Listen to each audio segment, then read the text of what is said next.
YG와 JYP의 책걸상.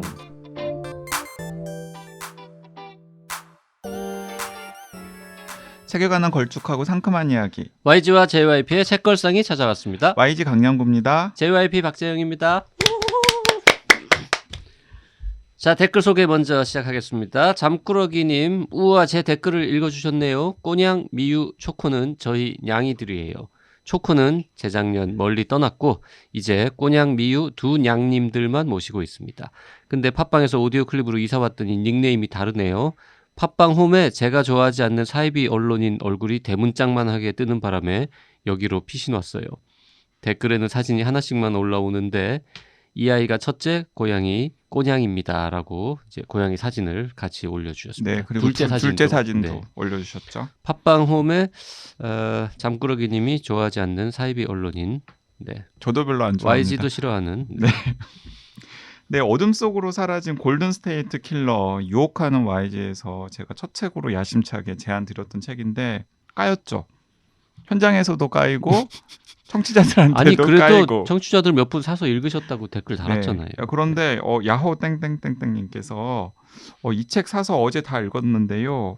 소설 속 이야기가 아니라 실존했던 연쇄살인범과 수십 년 후 그를 추적하는 사람들에 관한 이야기라 처음에는 현실감 없게 느껴졌는데 저자 미셸 맥나마라의 섬세하고도 서늘한 문장들이 시공간을 초월해 저를 현장으로 데려가는 느낌이었습니다. 그런데 그게 살인마의 광기와 관음 어린 시선이 아니라 피해자들의 고통을 잊지 않는 정의의 산물이라는 점에서 괴롭기보다는 경이로운 느낌에 가까웠습니다. 우리가 기억할 것은 괴물이 아니라 우리처럼 살아 숨쉬던 무고한 생명들이어야 하겠지요. 좋은 책 추천 감사합니다. 네, 유혹하는 YG는 언제 또 안 합니까? 네, 뭐 저는 언제든 준비가 돼 있습니다. 아, 그렇습니까? 네. 네. 그 JYP가 책 읽기 싫어지는 주가 있으면 네, 그때 유혹하는 책걸상 다시 하도록 하겠습니다. 제가 지금 굉장히 흥미로운 책 몇 권 또 이렇게 준비 쟁여놨거든요. 네. 그 버터 아만 같은 책들. 아우, 네네네. 옹코 아짐님, 한자와 나오키. 제목만 많이 듣다가 결국 책걸상 듣고 오디오북으로 들었습니다. 재밌긴 한데 의미 있는 역할을 하는 여성 인물이 단 한 명도 안 나오는 게 특징이군요. 바가지를 긁거나 사업을 해서 남편의 커리어에 민폐를 끼치는 여성밖에 나오지 않는 것이 신경이 쓰입니다. 일본의 현실이기도 할 거고 작가의 특징일 수도 있겠지만 역시 책걸상 아재들에겐 이런 게 안 보이는구나 싶었습니다. 그러나 이번 시크편 듣고 이해해드리기로 젠더 문제는 책걸상 들을 때 늘 불편한 부분이었는데 이번에 다뤄주셔서 감사합니다. 저는 젠더 이슈에 관심이 없어서 안 다루시는 걸로 생각했고 이들에게는 이 문제가 중요하지 않구나 라고 생각했었습니다. 하지만 두 분의 열린 자세가 좋았고 앞으로도 자주 얘기해 주셨으면 좋겠습니다. 그리고 자주 나오는 집에 계신 분이라는 표현이나 아내에게 혼난다는 뉘앙스의 이야기는 불편해요. 그건 어느 가정에서나 있을 수밖에 없는 미시적 권력관계의 문제를 우리 집에선 없거나 뒤집어졌다는 식으로 말하는 것인데 적절하지 않다고 생각합니다. 네, 그 옹코아집님 댓글은 제가 약간 부연을 드리고 싶어서 일부러 선택을 했는데요. 저는 좀 생각이 달랐거든요. 그 한자와 나오키 읽고서 저도 여성들이 전혀 등장하지 않거나 등장하더라도 굉장히 주변적인 인물로 스쳐 등장하는 것을 보고서 저는 오히려 이렇게 생각했거든요. 보통 은행을 무대로 소설을 쓰면은 여성을 성적으로 대상화하거나 혹은 뭔가 주변적인 캐릭터로 등장을 시켜가지고 소비하는 스토리를 충분히 구성을 할 수 있잖아요. 근데 한자가 나오키는 아예 그냥 생략을 했거든요. 그래서 저는 오히려 여성을 그런 식으로 소비하기보다는 그냥 스토리에만 자기가 잘할 수 있는 스토리에만 주력하겠다라는 시각으로 보여서 저는 오히려 그 앞에서 얘기한 그런 식으로 여성을 소비하는 것보다는 차라리 낫지 않나라는 생각을 했었고요. 그리고 옹코아짐님께서 그 이케이도 준의 다른 소설을 읽어보면 좀 다르기도 합니다. 네, 왜냐하면 이렇게 그 여성 직원이 뭐 사내의 비리를 파헤치거나 혹은 그 사건을 전개하는 데 있어서 굉장히 중요한 역할을 하는 인물로 등장하기도 하고요. 네, 그리고 또 그 최근에 변두리 로켓 시리즈에서는 그 변두리 로켓이 지금 이제 4편 정도로 구성이 되었잖아요. 벌써 4편 나왔어요? 네, 그런데 세 번째 나온 고스트 편 또 나와가지고 최근에 읽었거든요. 거기에서는 놀랍게도 대기업에서 나와서 벤처기업을 창업한 천재 엔지니어 창업자가 여성이에요. 그러니까 여성 엔지니어가 굉장히 중요한 스토리를 이끌어가는 역할로 나오고, 그리고 또 그 변두리 로켓의 이제 주인공 사장의 그 딸이 아빠와 그리고 엄마에게 영향을 받아서 로켓을 만드는 엔지니어로 성장하는 이야기도 주변처럼 나오거든요. 그래서 저는 옹코아짐님께서 이게 한자 나오키라고 하는 이제 소설 몇 편만 읽으시고서 이케이도 주는 이런 작가구나, 그리고 그가 여성을 대하는 태도는 이렇구나라고 단정 지으시지는 않으셨으면 좋겠다. 그 YG 싶어서 생각에는 이케이도 주는 하여튼 여성을 다루는 방식에 있어서 특별히 문제적 인간이라고 보기는 어렵다. 그러니까 자신이 없으니까 차라리 여성을 이렇게 잘 다룰 수 없을 바에는 그냥 자기가 잘하는 것에만 주력하겠다라는 식이고, 그리고 뒷부분에 뭐 여성 엔지니어나 이런 걸 다루는 방식에서도 약간 처음에 성별을 밝히지 않으면 남성인지 여성인지 헷갈릴 정도로 여성성을 강조하거나 이러질 않아요. 그러니까 저는 오히려 그런 태도가 또 유니크한 태도라는 생각이 들었거든요. 저는 집에 계신 분, 그리고 우리 옛날에는 집에 계신 높은 분 이런 농담을 많이 했었는데 사실 부적절하다고 생각합니다. 왜냐하면 그분이 집에 잘 없습니다. 저보다 일찍 나가고 되게 늦게 들어와요. 그래서 집에 있는 사람이 아닌데 그냥 마땅한 호칭이 없어가지고. 사실 저도 그래요. 집사람도 집에 있는 사람이란 뜻이고. 그리고 아내. 그것도 이상하잖아요. 와이프도 딱히 마음에 들지 않고.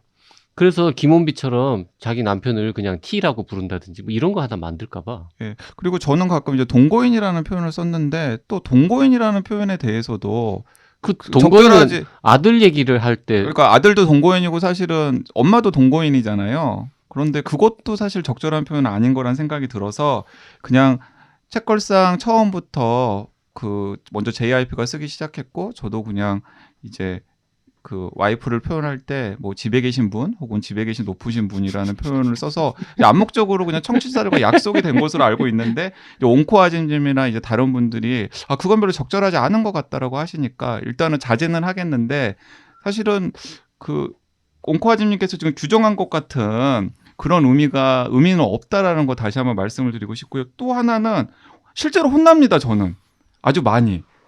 아니, 혼 안 나는 남편이 있어요? 네. 있어? 그것도 약간 억울하기라 모르겠어요, 저는. 자, 앞에 헛소리가 좀 길었는데요. 오늘 굉장히 모시기 힘든 분, 혹은 모시기 힘든 분이라기보다 모시는 데 있어서 제가 좀 지금 부담을 느끼는 그런 분을 모셨습니다. 사실 제가 이분을 모시자고 여러 차례 이야기를 했었고, 또 이분의 책을 추천하기도 했었죠. YG는 굉장히 이제 오랫동안 많은 책도 읽으시고 또 교류도 좀 있으신 걸로 알고 있는 분인데, 제가 나 그런 것까지 읽어야 되냐? 안 그래도 지금 읽을 게 너무 많다. 그런 것까지. 힘들다.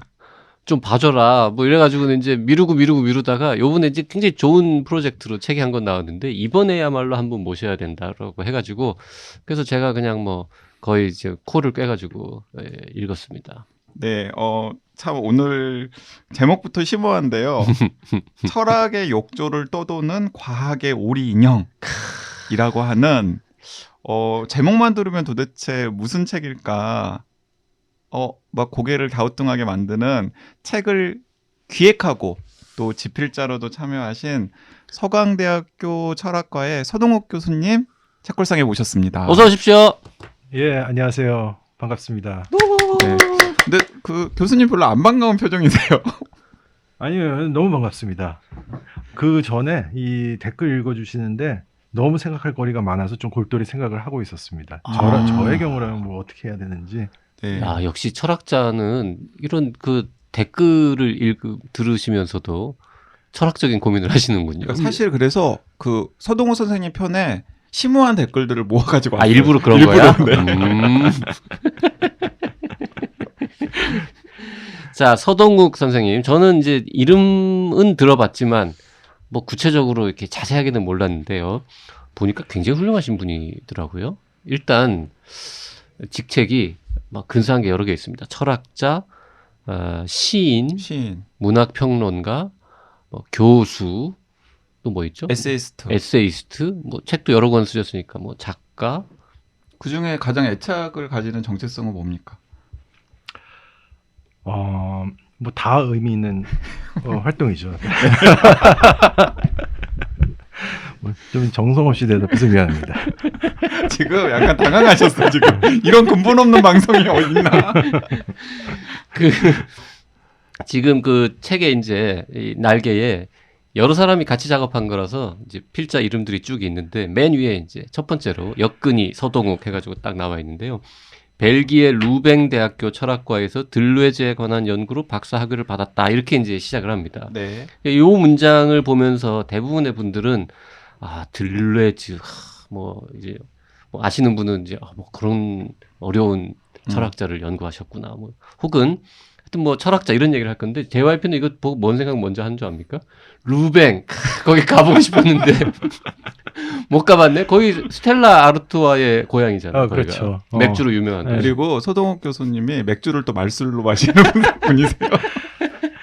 아니 그런 얘기도 다 여기서 열어놔야 되니까. 주로 그런 얘기합니다 우리. 네. 네. 그래서 제가 사실 그 JYP가 서동욱 교수님과 YG는 뭐 교류도 조금 있는 것 같더라고 들었다라고 했는데 교류가 조금 있는 정도가 아닙니다. 많이 있어요? 네, 거의 한 12년 지기. 오. 네, 그 어떻게 만났는지를 먼저 이야기를 해드리면 서동욱 선생님이 하시는 일에 대해서 이 애청자들이 좀 더 감을 잡으실 수 있을 거라는 생각이 드는데 2009년에 처음 만났어요. 근데 그 전에도 저는 굉장히 흠모하는 그 철학자이자 이제 작가 선생님이셨는데 어쨌든 2009년에 직접 대면을 했는데 어디서 대면을 했냐면 2009년이 세계 천문의회였거든요. 뭔 해? 세계 천문의회.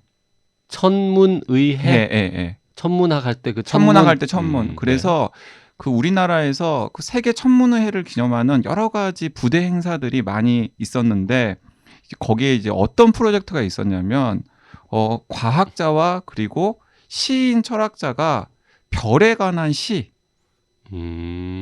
꼽고 그리고 과학자는 그 별에 관한 시를 읽고서 해설을 붙이는 그런 식의 프로젝트가 한국일보에서 진행이 되었고 그 프로젝트의 연장선상에서 낭독회 같은 게 아마 정독도서관에서 열렸을 거예요.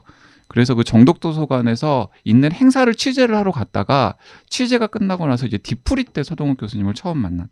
서 교수님은 그때 그 만남을 기억을 하십니까? 그럼요.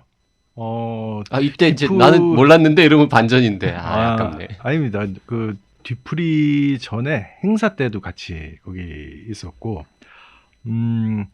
그때 나왔던 이제 시들 지금 그렇게 기획된 시들이 그때 별은 시를 찾아온다라는 네. 제목으로 이제 엮였었죠. 엮여서 뭐 아직도 뭐 그 독자들 기억에 남아 있고 많이 사랑을 받는 걸로 알고 있습니다. 그래서 하여튼 그때 이제 처음 뵙고 그 다음에 좀 만나 뵙고 말씀을 나누다 보니까 그냥 단지 과학 기자가 아니셨던 것 같아요. 그래서 인문학에 대한 조예도 깊으시고 그래서 점점 이제 할 얘기가 많아지고 그러다 보니까 12년이 그렇게 흘렀네요. 그리고 사실 그 처음 만났을 때 제가 서동욱 쌤한테 아주 강력하게 어필을 했거든요. 뭐라고? 그 제가 어쭙잖은 기자 생활을 하면서 또 어렸을 때부터 현대 프랑스 철학자들의 이 책 같은 것들도 조금씩 읽긴 했는데 사실 원전을 해독할 능력은 별로 없고 우리나라의 그런 현대 철학자, 프랑스 현대 철학자들의 사상을 소개하는 여러 철학자들의 글들을 읽었는데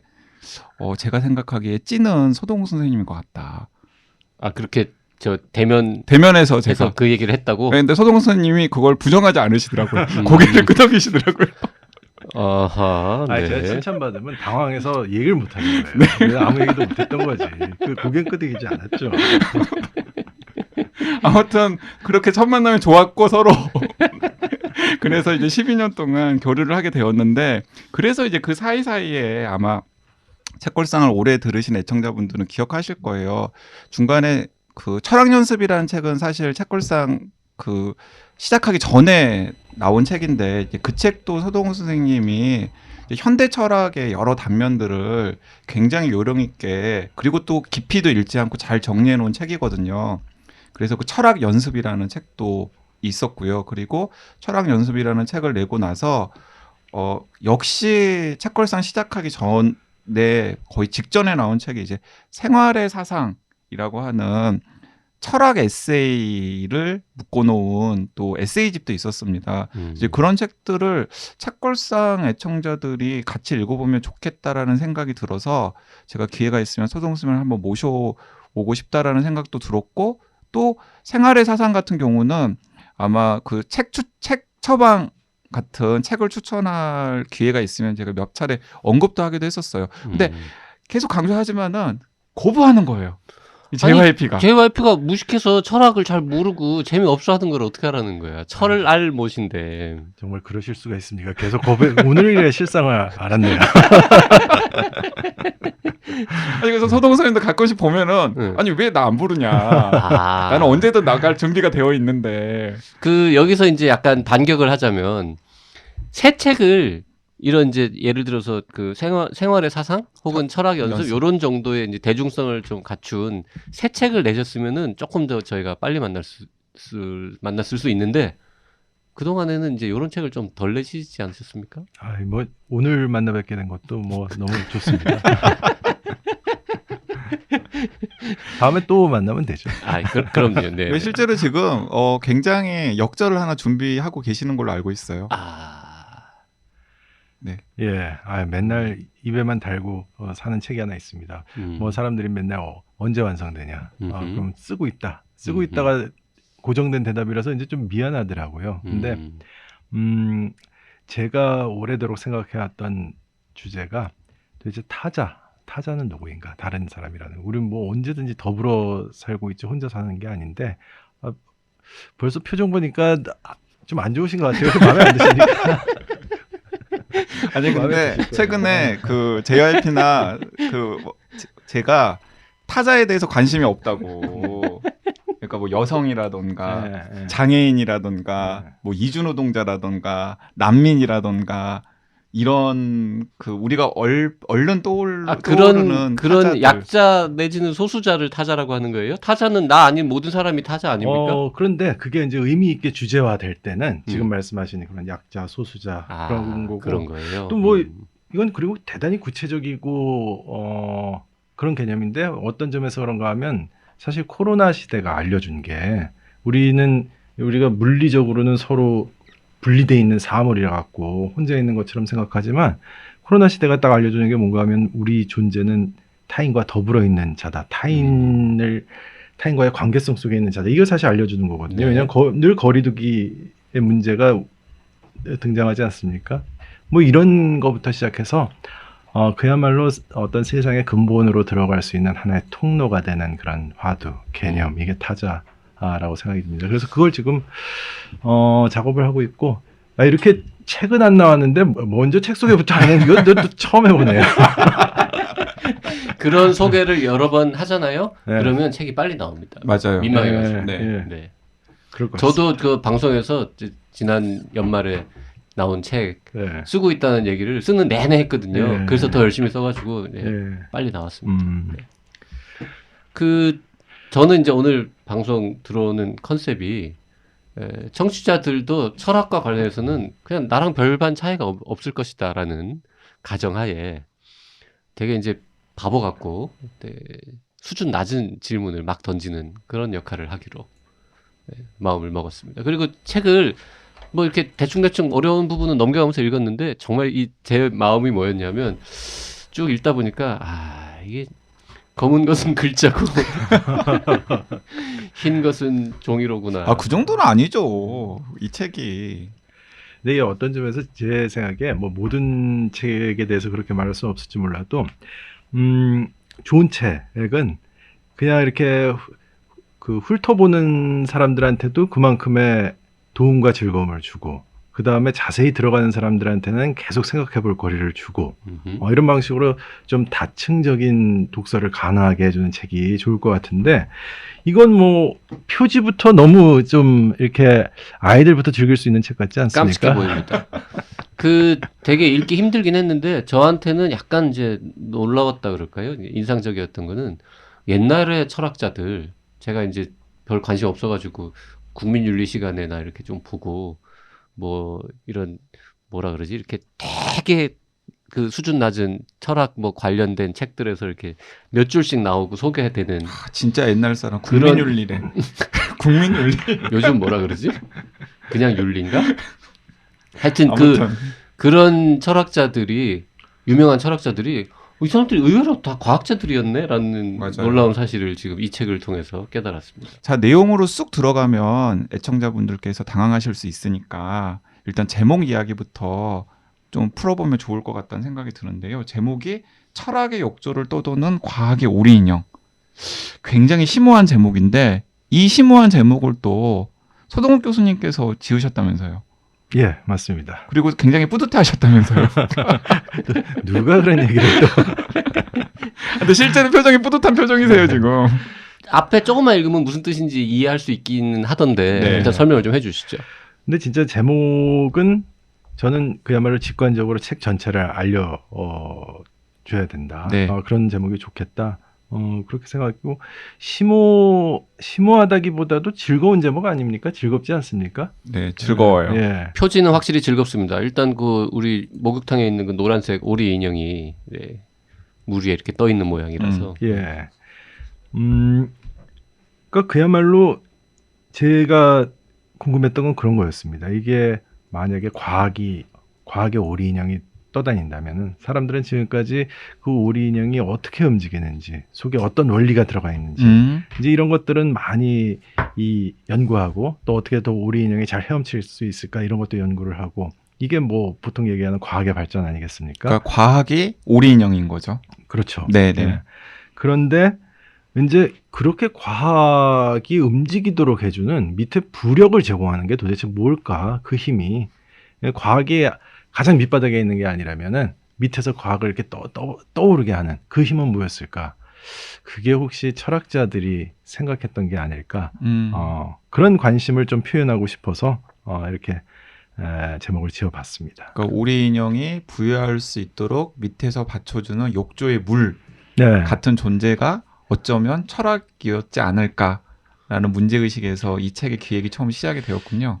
그렇죠. 그래서 이제 철학의 욕조를 떠도는 과학의 오리 인형이라는 이런 제목이 나오게 됐죠. 이렇게 좀 긴 제목은 제목을 반복해서 얘기해 줘야지. 각인이. 네. 아니 그래서 저는 요즘에는 많이 또 이렇게 제목이 길면은 네. 자연스럽게 줄이잖아요. 예. 그래서 철학 욕조 과학 오리. 아 그것도 길지 저는 8글자인데 더 짧게 줄여줬어요. 그냥 과학 오리 어때요? 과학 오리. 네, 네. 과학 오리 괜찮습니다. 네, 과학 네. 오리. 그 철학이 과학의 토대다 혹은 철학이 없었더라면 과학도 없다 이렇게 말해도 되는 겁니까? 그거보다도 제가 오히려 관심 뒀던 거는, 그러니까 뭔가 하면은 도대체 인간의 관심사가 어떤 방식으로 형성이 됐길래 그 결실로 과학이 출현했을까 하는 그런 바탕에 있는 힘들, 이런 것들은 어떤 시선을 통해서 조명이 되는가, 그게 바로 그걸 바라볼 수 있는 게 철학이 아닌가 했던 거죠. 뭐 또 여기서 사용했던 다른 비유를 하나 통해서 얘기를 하자면은, 이제 과학은 바둑판 앞에 앉은 명인들이라고 얘기를 할 수가 있겠죠. 명인들의 과학. 근데 네. 이 과학자들이 바둑은 잘 둬도 바둑판 자체를 만드는 건 아니지 않겠습니까? 그렇죠. 도대체 바둑의 먹줄은 어떻게 형성이 됐을까? 도대체 몇 줄로 바둑판은 만들어지고 어떻게 두기로 하고, 이런 바탕은 도대체 어떻게 생겨났길래 그 위에서부터 이제 과학이 명인들의 바둑처럼 그렇게 멋지게 움직이게 됐을까? 그 바닥을 한번 좀 보고 싶었습니다. 그 비유 예. 인상적이었습니다. 네. 그리고 실제로 많은 사람들이 이제 그 관심을 안 두는 것 중에 하나가 뭐냐면, 저도 이 과학 오리 책 읽으면서 그런 생각을 많이 했었는데, 그러니까 결국에는 그 과학이라는 게 이제 사람들의 생각들이 부딪혀가지고 만들어진 어떤 지식이나 공식이잖아요. 그러면 지식이나 공식 이면에서 최초의 사람들의 생각이 부딪힐 때 그 생각들은 어떤 식으로 만들어졌고 그 부딪히는 이야기들은 어떤 식으로 전개가 되었을까에 대해서는 우리가 관심을 안 가지는 경우가 많은데 이 과학오리 책에서는 딱 그 대목에 초점을 맞춰가지고 우리가 교과서에서 보는 과학 지식이나 과학 공식 이면에는 굉장히 많은 사람들의 생각이라던가 사연이라던가 이런 것들이 들어있다. 그리고 예, 그것은 무엇일까? 심지어 비과학적인 생각들, 네. 미신적인 것, 그것조차도 엄청 많이 밑에서 과학이 떠오르도록 해주는 그런 부령 역할을 해주고 있다. 좀 그런 거를 좀 한번 보여주고 싶었어요. 같이 네. 얘기해보고 싶었어요. 네. 그런데 예. 이게 지금 서동욱 교수님 혼자서 쓴 책이 아니잖아요. 네네. 그런 기획을 가지고 그 주제라던가 혹은 그 주제에 맞춤한 저자들을 섭외를 하셨을 텐데 그 이제 같이 집필에 공동 집필을 하기로 한 다른 철학자들의 반응은 어땠어요? 아 그거 필요한 작업이다라고 했어요? 아니면 야 뭐 좀 뜬금없다. 그냥 뭐 형이 하라니까 하긴 하겠는데 뭐 이런 반응이었냐 이런 거죠. 네. 좀 협조 좀 부탁드리겠습니다.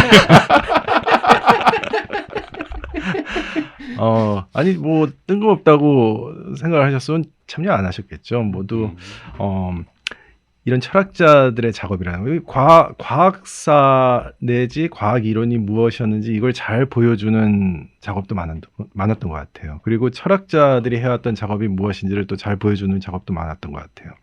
근데 도대체 철학적인 작업이 어떻게 오늘날 우리가 담겨 있는 이런 과학적인 세계, 우리가 담겨 있는 과학적 세계라는 걸 우리는 뭘로 체험하는가 하면 과학의 뿌리를 두고 있는 이 테크놀로지, 기술, 혜택 이런 걸로 체험하고 있지 않습니까? 이런 세계를, 이런 과학의 세계를 탄생시킨 것으로서 철학은 무엇이었나? 그러니까 철학하고 과학하고 어떤 연계가 있었는가? 그 지점은 좀 많이 잘 드러나지가 않았던 것 같아요. 네. 그래서 여기 지금 여러 전문적인 필자분들이 참여하실 때 좋다. 바로 그 부분을 건드려보는 책은 하나 나와야겠구나. 그렇게 다 의기투합이 되셨던 것 같습니다. 네.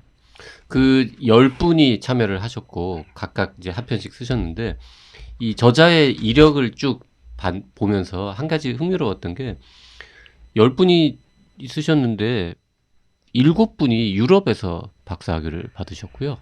미국 박사가 2분, 한국 박사가 1분 이렇게 있으시더라고요. 원래 철학과 교수님들, 철학하시는 분들은 다 이렇게 다른 분야와 달리 미국보다는 유럽에서 공부하시는 분들이 많은 겁니까? 그거는 이제 전공 분야에 따라서 좀 다르다고 생각이 드는데요. 지금 이 책에서 주로 다룬 철학의 영역이 이제 근대 새로운 과학 정신이 형성되고 뭐 힘차게 전진을 해나가는 그런 근대였습니다. 근데 근대의 그런 사유의 추진력을 보여줬던 것은 당연히 근대 철학자들이고 근대 철학자들은 유럽 철학자들이죠. 그러다 보니까 이제 그런 유럽 철학자들을 전공하신 분들이 많았던 거고, 철학의 분야도 오늘날 너무 다채롭게 펼쳐져 있기 때문에 그런 분야에 따라서 뭐 당연히 뭐 미국 또 유럽 등등 그 외의 나라들 많이 다양하게 가서 공부하시는 것 같아요. 그 이 책에서 지금 다루는 철학자들이 이제 서동욱 선생님께서 쓴 글은 호메로스부터 니체까지를 언급하고 있고요. 그리고 베이컨, 데카르트, 버클리, 스피노자, 라이프니츠, 휴մ, 칸트, 셸링 그리고 헤겔. 그러니까 사실 중고등학교 때 근대 철학에 대해서 이제 교과서에서 한 줄씩은 배우잖아요. 거기서 한 번씩은 다 들어봤을 법한 철학자들이 도대체 어떤 사람들이었고 그 사람들의 뭐 생각이라던가 혹은 저서가 당대의 과학혁명 혹은 과학이 만들어지는데 어떤 임팩트 있는 영향을 줬는지 같은 것들을 좀 파헤치는 책이라고 요약을 해도 될까요? 예. 아주 탁월한 요약이십니다. 네. 그래서 굉장히 흥미로운 대목들이 저는 많았었거든요. 또 관심 있는 분야라서 더 그렇기도 했습니다만은 JYP는 어땠습니까? 일단 저는 그 읽으면서 이과적인 인간 원래 이제 이과 중엔 제가 제일 문과적 인간이근데 이 아무래도 그래도 굳이 나누면 이과 인간이라서 이 그냥 뭐 아까 말씀하신 이제 타자 이런 흔히 이제 인문학 철학 분야에서 얘기하는 약간 뭐라 그래야 되죠? 이렇게 눈에 보이지 않는 개념들에 대한 설명이 좀 길어지는 부분에서는 약간 좀 힘들었는데 그런 서술이 조금 간다 싶으면은 금세 이제 자연과학 얘기가 막 나오는 거죠. 그러면서 뉴턴의 역학 이야기도 나오고 무슨 광학 이야기도 나오고 이러면서 야 이게 어떻게 이렇게 연결이 되는 거지 과학하고 철학이라는 게 진짜 놀라웠고 그 다음에 아까도 잠깐 말씀드렸습니다마는 흔히 철학자라고 알고 있던 사람들이 과학을 되게 열심히 공부하고 파헤치고 막 그림 그리고 계산하고 이걸 다 했었구나라는 생각을 하면서 왜 그랬을까? 요즘은 워낙 공부할 게 많고 인류가 쌓아놓은 지식이 많으니까 한 분야만 공부하기도 다 힘들어가지고 다 그것만 하고 있는데 옛날에는 그냥 인류가 역사 동안 쌓아놓은 지식의 총량이 아무래도 좀 적다 보니까 자기 분야에 대해서 공부 막 할 거 다 하고 나니까 이제 그 다음에는 공부할 게 없는 거지. 그래서 옆에 분야도 궁금해하면서 그것도 또 공부하고 이것도 공부하고 이러면서 요즘 유행하는 말로 이렇게 좀 융합적인 이것저것 다 하는 사고를 좀 했던 거가 아닐까라는 짐작을 하면서 네, 그런 생각을 하면서 읽었습니다. 그 융합적이었다는 말씀은 참 적절하신 말씀 같아요. 그래서 이런 이야기부터 하나 좀 시작을 해보고 싶은데 밀란 쿤데라가 쓴 불멸이라는 소설이죠. 불멸로 기억합니다. 거기 보면 이제 어떤 구절이 있는가 하면은 괴테는 물론 당연히 작가니까 인문학적인 지식 뭐 이런 건 충분히 가지고 있었고 그러면서도 다른 한편으로는 자기 주변의 기기들, 예를 들면 그 당시에는 이제 정밀과학에 해당하는 시계 같은 것들, 이런 것들이 어떤 원리로 움직이는지 그걸 파악할 수 있었던 마지막 세대의 사람이 괴테였다. 그러니까 인문학적 지식도 알고 주변에 있는 과학기술, 도구들, 이런 것들이 어떻게 돌아가는지도 원리도 파악할 수 있는 자들이었다. 그래서 마지막 세대의 사람이었다. 이렇게 얘기를 하고 있습니다.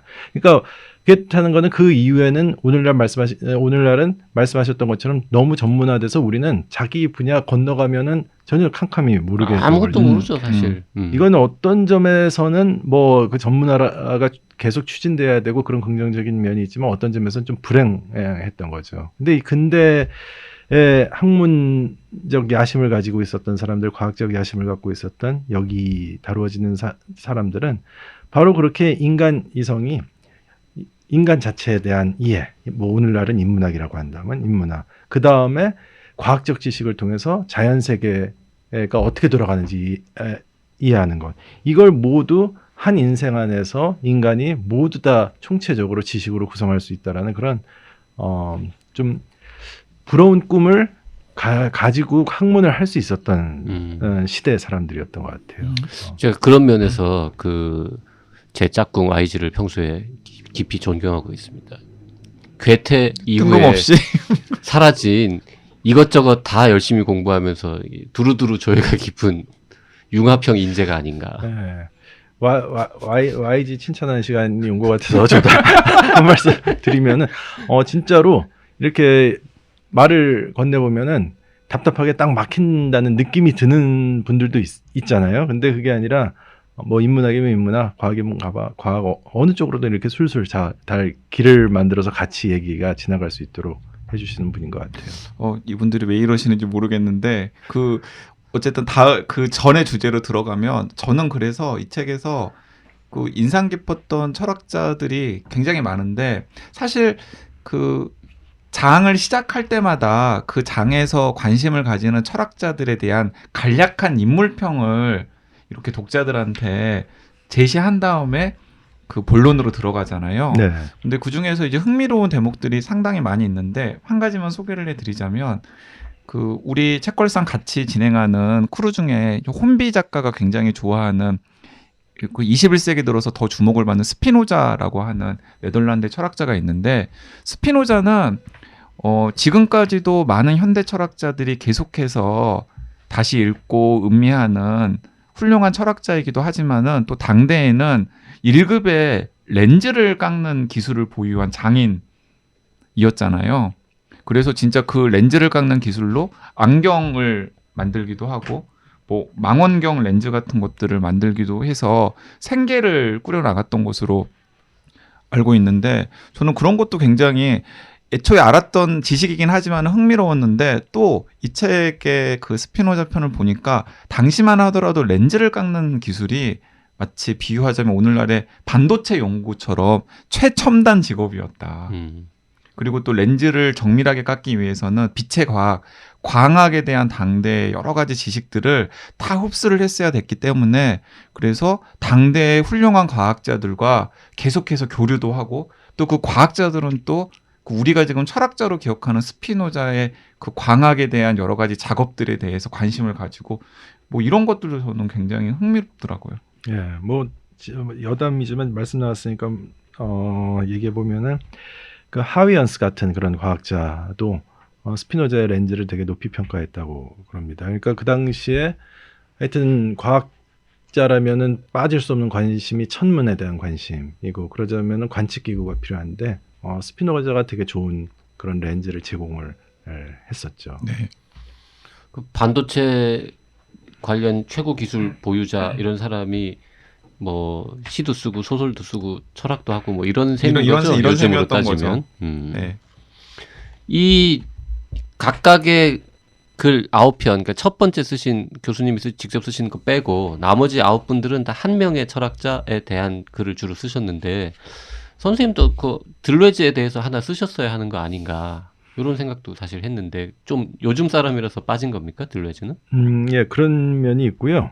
그 다음에 한 사람의 철학자고 더 정확히 얘기하자면은 이 철학자의 대표적인 과학 관련 저술, 네. 과학 관련 저술이죠. 뭐 그러니까 이제 사람들이 저는 이렇게 책을 만들고 독서를 할 때 약간 아쉬웠던 점은 너무 이렇게 일반적인 사실, 일반적인 지식을 이야기하고 그 벽을 딱 독자들이 넘어설 수 있게 해주는 걸 좀 안 하지 않았나 이런 생각들을 해왔어요. 그래서 좀 더 그 독자들하고 깊이 있는 세계로 가보자 해서 좀 구체적인 책 한 권씩을 대표적인 책 한 권씩을 좀 선정을 해서 그 책을 중심으로 그냥 그 철학자의 일반적인 생각이 아니라 그런 걸 좀 이야기를 해보고 싶었죠. 그러니까 예를 들어 이런 거죠. 그러니까 데카르트 하면은 다 그 사람이 어떤 사람인가 정도는 대충 알잖아요. 철학에 조금이라도 관심이 있었던 사람은. 그런데 심지어 대학의 철학도였다라고 할지라도 이 책을 딱 보면은 데카르트가 이런 작업을 했었어? 뭐 이런 부분들이 굉장히 많을 거라고 생각합니다. 이 책에서 다루고 있는 그 대표적인 과학 저술들이 철학자로서의 그분들의 진짜 대표 저술은 아닌 거죠, 그러니까. 꼭 그렇다고 말할 수는 없습니다. 여기 지금 예를 들자면은 스피노자와 관련해서 다루고 있는 거는 이제 에티카 아니겠습니까?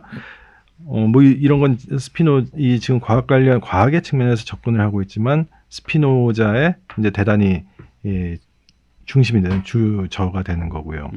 그다음에 데카르트의 굴절 광학 같은 것도 데카르트의 보통 철학책이라고 하는 거에 비하면 약간 주변적인 것이지만 데카르트는 이 자기의 철학적인 성찰을 담은 책들과 이 과학 작품을 연계해서 읽기를 원했어요. 편집도 그렇게 했었고. 근데 그 까닭은 무엇인가 하면 그런 철학적인 성찰에 이어서 자연스럽게 어떻게 과학적인 탐구가 구축이 되는가 이거를 이야기하고 싶었고 또 사람들이 보기를 원했던 거죠. 그야말로 이게 철학이면 철학, 과학이면 과학이 아니라 이것이 하나의 지식으로서 전체로 우리에게 그림으로 나타나야 된다라는 구상을 가지고 있었습니다. 자, 10편의 글이 다 하나하나 독립적으로 되어 있어서 조금씩 다른 내용이 있는데 이거를 교수님한테 하나하나 설명을 부탁드릴 수는 없고 다른 철학자가 쓴 거긴 하지만 9편의 글들 중에서 뭐 하나라도 좀 골라가지고 조금만 깊이 있게 어떤 내용이 담겨 있다 이런 걸 좀 하나만 소개해 주신다면요? 예, 좀 중요하게 생각되고 현재적인 관심 사안이 될 만한 거 좀 그런 걸 말씀드리는 게 좋을 것 같습니다. 먼저 이 책은 다 독립된 거지만 대단히 처음에 집필 과정부터 어떤 통일성이라든가 뭐 형식에 있어서도 그렇고 내용의 흐름에 있어서도 그렇고 그런 걸 염두에 두고 필자들에게 요구를 굉장히 많이 했어요. 읽으면서 수정도 많이 요구를 그런 하고. 것 같더라고요. 네, 그래서 네. 이거는 뭐 여러 필자가 참여했지만 대단히 이제 통일성은 획득하지 않았나 하는 그런 생각을 해보고요. 그 집필자들이 되게 피곤해하셨을 것 같아요. 죄송합니다. 이 자리를 빌어서. 근데 진짜로 한 명이 쓴 것처럼 내가 다시는 서동욱 교수랑 작업 안 한다. 뭐 이런 이렇게 흐름이랑 시작과 끝이 이렇게 다 비슷하게 일관돼요. 나더라고요. 비슷해요. 네. 네. 예, 뭐 그런 어떤 서술 방식부터 뭐 분량 이런 걸 좀 너무 제한을 좀 드린 것 같아서 좀 뭐 다 책을 위해서 그랬다는 것만 좀 알아주시면 좋겠고요. 그래서 이거는 뭐 이제 어떻게 처음에 과학적인 정신이 태동을 하고 그 다음에 사람들이 관심 가졌던 사안이 제일 처음에 이제 빛의 문제, 광학의 문제로 나타나고 그다음에 사물의 이치, 물리적인 거, 그다음에 어떻게 그다음에 종교적 미신에 대한 비판이 이루어졌는가라든가 아니면은 뭐 자연 전체를 총체적으로 보는 관점이 어떻게 형성되었나라든가 이렇게 좀 쫙 친절하게 눈앞에서 이 그림들이 차곡차곡 펼쳐질 수 있도록 하고자 좀 생각을 많이 했었습니다. 그런 네. 구성을 가졌고요. 여기서 뭐 힘썼던 건 이런 것들을 좀 부각을 시켰으면 좋았겠다 하는 것들에 힘을 썼었는데 가령 현대인들의 사고, 현대적인 기획들 이런 것들이 어떻게 이 시기에 과학의 시대, 근대 시대에 이제 태동했는가, 아니면 그 선구적으로 씨앗이 보였는가 이런 것들을 좀 보여주고 싶었는데, 그러니까 16세기, 17세기, 18세기의 생각들이 여전히 우리들에게 영향을 주고 있다라는 것이죠. 그렇죠. 과학 정신이라는 측면에서는 우리가 여전히 담겨 있는 그런 둥지를 형성을 하고 있죠. 뭐 하나 예를 들자면 이제 여기 아까 말씀하셨던 스피노자 뭐 정말 흥미로운 철학자입니다. 여러 측면에서 그런데 이제 스피노자에서 핵심적인 것 가운데 하나는 우리들이 아까도 말씀드렸지만 우리는 이렇게 스스로를 어떤 고립된 하나하나의 실체로 여기는 경향이 있습니다. 근데 스피노자가 보여줬던 거는 무엇인가 하면 우리 이 개별자, 개체라는 것은 관계 속에서 그때그때 성립을 한다라는 거죠. 그 주변과의 관계 속에서. 그건 뭐 우리 몸 안에 또는 혈액부터 이런저런 기관부터 시작해서 모든 층위에서 그렇게 관계성 속에서 개체가 성립된다라는 건 얘기를 할 수가 있을 것 같습니다. 근데 그런 식의 사고방식은 오늘날에는 무엇을 사실 예고를 하고 있는가? 바로 다른 원리를 통해서 작동하는 것과 어떻게 적절한 비율 속으로 들어가냐에 따라서 새로운 개체가 확립되는 포스트 휴먼 개념. 그것의 기본 아이디어, 뿌리가 되는 개념 이런 것들이 이미 스피노자에서 목격이 되죠. 그러니까 예를 들면 약간 제 식으로 좀 풀어가지고 다시 말씀을 드려보면은 뭐 이런 거잖아요. 우리가 과학기술 시대를 살아가면서 하루 종일 스마트폰을 들고 그 스마트폰을 통해서 타인들과 계속해서 연결이 되어야 일상생활이 유지가 되고, 그리고 지금 공교롭게도 서동욱 교수님까지 안경을 쓰고 있기 때문에 여기 세 사람 다 안경을 쓰고 있는데 사실 안경 없으면 일상생활이 되지 않잖아요. 그러면 이 안경이라는 것이 사실은 그 인간의 어떤 시각을 확장한 인공물인 거죠. 그러니까 이 안경과 사람 사이의 관계라던가, 그러니까 이렇게 한 사람이 존재하기 위해서는 뭐 단순하게는 가족이라던가 혹은 이렇게 상호작용하는 인간들이 없으면 존재할 수 없고, 더 나아가서는 인간이 아닌 존재들, 예를 들면 반려동물들이라든가 아니면 뭐 우리를 괴롭히는 바이러스라든가 아니면 안경이라든가 뭐 스마트폰이라든가 이런 것들과의 관계가 확장되지 않으면은 현대인의 생활이라는 게, 존재라는 게 뭐 이렇게 유지가 될 수 없는 것, 뭐 이런 것들을 사실은 이미 스피노자가 예고를 하고 있다라는 말씀이신 거죠. 예, 그리고 뭐 보다 더 이제 좀 전문적인 영역으로 들어가면 의학적인 이 인공적인 도구들, 우리 신체 기관을 대체할 수 있는 것들, 이런 거는 뭐 원리적인 차원에서 우리 신체 유기체하고는 다른 원리를 가지고 작동하는 것도 아니겠습니까? 근데 그거하고 결합됨으로써 또 새로운 개체성이 우리 개체성 속에서 우리가 살아나가는 거죠. 그런 식의 아이디어. 우리 인간이라는 건 하나의 고립된 어떤 인간의 본질에 따라서 사는 게 아니다. 이거 관계성 속에서 그때그때 개체성은 형성이 될 수 있는 것이다. 이런 아이디어들이 이미 시험되고 숙고되고 그랬던 것 같습니다. 네. 자, 1부는 요 정도에서 마무리하고요. 2부에는 이 책과 관련된 이야기들, 특히 이제 선생님이 직접 쓰신 내용 관련해서 좀 더 나눠보고. 네, 그리고 또 서동욱 교수님께서 들레즈라고 하는 철학자에 대한 우리나라 최고의 권위자 중에 한 분이시잖아요. 그래서 애청자들도 들레즈를 많이 듣기는 했는데 도대체 들레즈라는 프랑스 현대 철학자가 어떤 의미에서 오늘날 중요한지에 대해서 좀 고민할 수 있는 시간도 서동욱 교수님 모셨으니까 들어보면 좋겠다는 생각이 들어서 그런 얘기들, 그리고 아까 제가 처음에 잠깐 소개해드렸던 철학 연습이나 생활의 사상 같은 서동욱 선생님께서 쓰신 이전 저작들에 대한 이야기도 조금 나눠보면 좋겠다는 생각이 듭니다. 네, 수요일에 다시 돌아오겠습니다. 네, 수요일에 다시 뵙겠습니다.